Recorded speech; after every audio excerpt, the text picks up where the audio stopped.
नमस्कार मेरे प्यारे साथियों, मैं डीपी आज एक नए वीडियो के साथ आप लोगों के सामने हूँ।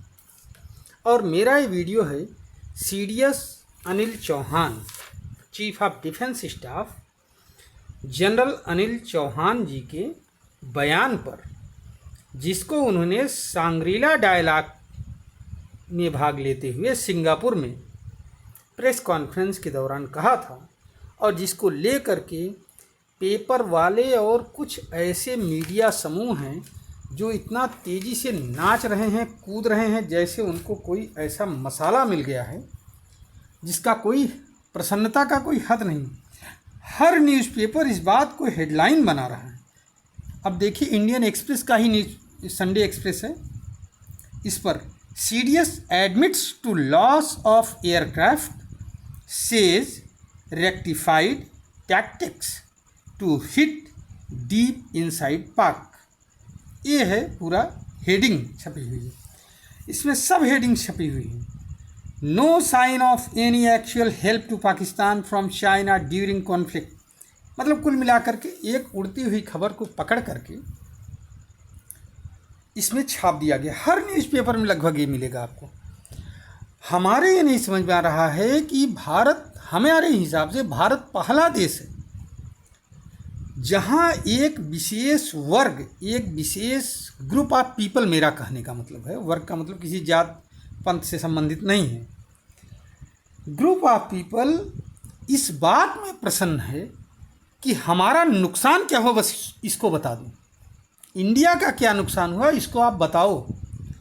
जबकि मेरे भाई, एक चिड़िया भी अगर कहीं मर जाएगी तो आज की तारीख में सैटेलाइट सिस्टम पूरे विश्व का इतना तेज़ है कि वो तुरंत उसका फोटोग्राफ ले लेगा। तो हवाई जहाज़ गिरना या लड़ाकू विमान गिरना तो दूर की बात है। अगर कोई लड़ाकू विमान गिरा होता तो चाहे इंडिया में गिरा होता, चाहे पाकिस्तान में गिरा होता, उसकी गंध बहुत तेज़ फैल गई होती। ये शुरुआत हुई पाकिस्तान से, अब इंडिया की तरफ यह हवा बढ़ते हुए चली है। फिलहाल मैं इस बात से थोड़ा सा क्षुब्ध भी हूँ कि आखिरकार सत्य जानना इतना ही ज़रूरी है तो इस सत्य को क्यों नहीं पता लगाते हैं कि पाकिस्तान के कितने नुकसान हुए। नहीं, अच्छा, पाकिस्तान को अपना नुकसान नहीं, पाकिस्तान इंडिया के नुकसान को हाईलाइट करके अपने यहाँ हारने के बावजूद विजय दिवस मना रहा है। ये कितने बड़े हमारे लिए शर्म की बात है कि एक देश का प्रोपेगेंडा वारफेयर सिस्टम इतना तेज है कि वो हारने के बावजूद अपने सेना के अधिकारी को फील्ड मार्शल बना देता है और प्रोपेगेंडा फैलाता है कि हम युद्ध जीत गए। और एक देश जो युद्ध जीता हुआ है, वहाँ एक लोगों का समूह है, समुदाय है, जो इस सिद्ध करने पर लगा हुआ है कि नहीं यार, तुम युद्ध हारे हो। अच्छा चलो, नहीं हारे हो तो तुम्हारा नुकसान हुआ है कुछ न कुछ। 10, 20, 25 राफेल तुम्हारे गिर गए हैं। अच्छा, 10-20 नहीं गिरे, 1-2 गिरे हैं, कुछ तो बताओ गिरे हैं। ये पूछ रहा है भैया, इसका क्या जवाब दूंगी। अच्छा, आइए देख लेते हैं जनरल अनिल चौहान ने क्या कहा था। तो मैं जब पेपर पढ़ रहा था, ये इंडियन एक्सप्रेस न्यूज़पेपर जब मैं पढ़ रहा था तो उसमें मैंने देखा, अब मैंने मार्क किया है लाल स्याही से, मैंने रेड इंक से इसमें मार्क भी किया है। General Anil Chauhan, chief of defence staff, said in an interview that India suffered initial losses in the air but declined to give detail। एक बात है, इस शब्द को पकड़ लिया कि India suffered initial losses in the air.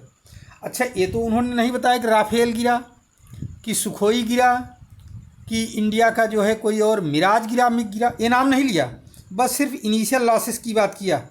वही बात जो इससे पहले एक कौन से सेना के अधिकारी थे वो प्रेस कॉन्फ्रेंस में बता रहे थे। अच्छा, दूसरी लाइन में देखिए फिर उन्होंने क्या लिखा हुआ है।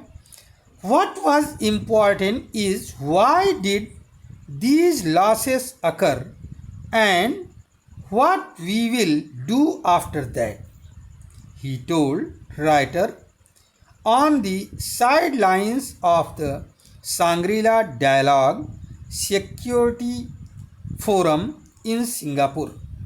ये बात अब एक लाइन और मैंने पढ़ा, हालांकि है तो बहुत लंबी है, अब 2 पेज में है। फ्रंट पेज पर जो रिपोर्ट थी और सेकंड पेज पर थी, मैंने उसको पढ़ने की कोशिश किया। The Indian air force flew all types of aircraft with all types of ordnance on the 10th, he said. अच्छा, एक बात और भी है, पाकिस्तान का प्राइम मिनिस्टर स्वीकार कर रहा है अजरबैजान में कि हम लोग कौन सी नमाज, फजर की नमाज के बाद अटैक करने वाले थे भारत पर, लेकिन मोदी जी तैयार थे। हमारी जो शाम को नमाज होती, कौन सी कहते हैं उसको, ईसा की नमाज के बाद ही अटैक कर दिए हमारे ऊपर, ब्रह्मोस दाग दिए। ब्रह्मोस की प्रशंसा के विषय में किसी की आवाज़ नहीं निकल रही है। बस हर आदमी ये पता लगाना चाहता है कि भारत बस बता दे। एक उड़ती हुई चिड़िया को पकड़ा, कहा देखो ये राफेल गिर गया है, ऐसी बात हो रही है। मतलब कितनी मूर्खतापूर्ण हमारा विवेक जो है घास चरने गया हुआ है। कितने मूर्खतापूर्ण डायलॉग में हम लोग उलझे हुए हैं कि हम अपने जीत को पूरी दुनिया को बता भी नहीं पा रहे हैं, अपनी जनता को ही नहीं बता पा रहे हैं। हम हाईलाइट क्या कर रहे हैं, हर अधिकारी से, हर जो भी उच्च स्तर पर बैठा हुआ व्यक्ति है, चाहे वो नेता हो, चाहे डिफेंस मिनिस्टर, चाहे जो सत्ता पक्ष का भी हो, तो उससे ये पूछने की कोशिश कर रहे हैं कि बस बता दो हमारे राफेल कितने गिरे, बता दो। अगर कहते हैं हाँ 10, अच्छा 10, नहीं 10 नहीं, कुछ गिरे हैं, बस हो गया, कुछ गिरे हैं, क्या गिरे हैं, क्या इनिशियल लॉसेस हुए, इस पर कोई नहीं बोल रहा है, लेकिन बता दिए। ये हमारी मानसिकता हो गई। अब आप समझिए, इससे अंदाज़ा लगाइए। चलिए अच्छा, इस बात को यहीं पर रोकते हैं। ये तो रही बात पेपर्स और एक वर्ग विशेष, एक मतलब कि एक ग्रुप ऑफ इंटेलिजेंसिया का थॉट मैं बता रहा हूँ आपको। आइए ज़रा सा हम लोग ये जान ही लेते हैं, अब जब यहाँ तक आए हैं तो ये जान लेते हैं कि सांग्रीला डायलॉग है क्या चीज़। तो साथियों 2002 में इसकी स्थापना हुई थी, सांग्रीला डायलॉग की, और ये मई लास्ट और जून के फर्स्ट वीक में अपना समिट मनाता है। इस साल 22वां 22nd जो है समिट है इसकी। इसको आयोजित कौन करता है तो इसको जान लीजिए, एक स्वतंत्र थिंक टैंक है सिंगापुर का, international institute for strategic studies. ये होता कहाँ है तो सिंगापुर में ही एक होटल है, सांग्रीला होटल, वहीं पर होता है, हर साल वहीं पर होता है। इसमें 28 कंट्रीज के रक्षा मंत्रालय के प्रमुख या मंत्री या सैन्य प्रमुख भाग लेते हैं। इस साल भारत की ओर से इसमें भाग लिया था सेना अध्यक्ष chief of defence staff CDS general Anil Chauhan ने। 2024 जो इसमें जो है ये जो सांग्रीला डायलॉग चल रहा है तो इसमें बहुत सारे बिंदुओं पर चर्चा हो रही है। इसमें मेनली एशिया प्रशांत क्षेत्र से जुड़े हुए सुरक्षा चुनौतियों, सहयोग, इन सब चीज़ों पर चर्चा होती है, ध्यान रखिएगा। ये थोड़ी सी मैंने प्रकाश डालने की कोशिश किया है, सांग्रीला डायलॉग होता क्या है। चलिए मैं अपनी वीडियो को यहीं पर रोक रहा हूँ, इस उम्मीद के साथ कि हम अपनी मानसिकता को यहाँ से हटाएं कि हमारे कितने राफेल गिरे हैं, हमारे कितने मिराज गिरे हैं या मिग गिरे हैं या सुखोई गिरे हैं। हम इस बात पर विचार करें कि हमें सफलता मिली है, हमने जो है पाकिस्तान को बैक फुट पर ले आ दिया है और इसका हमें जश्न मनाना चाहिए। न कि हम इस बात में व्यस्त रहें कि नहीं बताइए कितने राफेल गिरे हैं, पता लगा ही रहे हैं।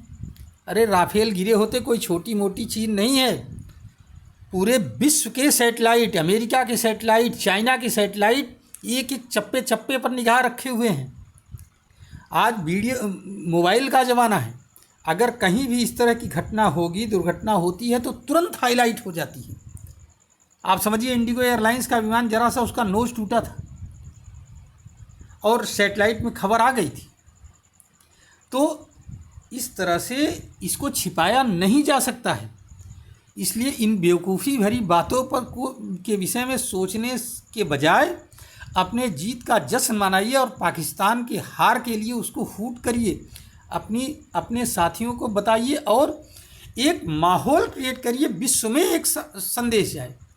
इससे हमारे इस वर्ग से, ये जो बुद्धिमानों का वर्ग है जो ये पता लगा रहा है, खोज रहा है खोद करके कि यार राफेल गिरा कहाँ है, ज़मीन की धरती के किस कोने में गिरा हुआ है, निकाल ले आओ, न हो तो एक साला छोटा सा वहाँ से जो है बनवा लो, एक नकली राफेल बना लो, वहीं दिखा दो, टॉय राफेल का ही फ़ोटो खींच करके भेज दो।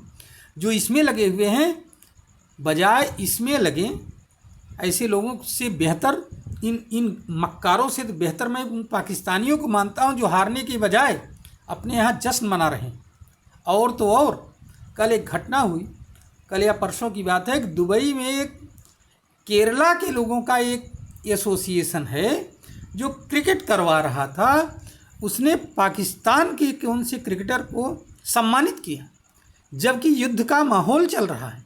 शर्म आनी चाहिए हमको, हम भारतवासियों को, कि हम इसमें भी उस पाकिस्तान की जनता को हम सम्मानित करने जा रहे हैं जो हमारे खिलाफ जहर उगल रहा है। अब वो कौन सा है हम नाम नहीं याद कर पा रहे हैं, नहीं तो आप लोग बताते, आप लोग खोजोगे तो पता लग जाएगा।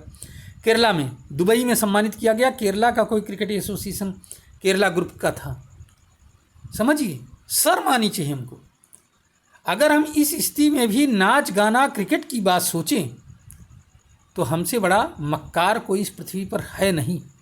लेकिन चलिए, उस विशेष इंटेलिजेंसिया को भी हम धन्यवाद देना चाहते हैं जो कि इस बात में कम से कम लगा तो है।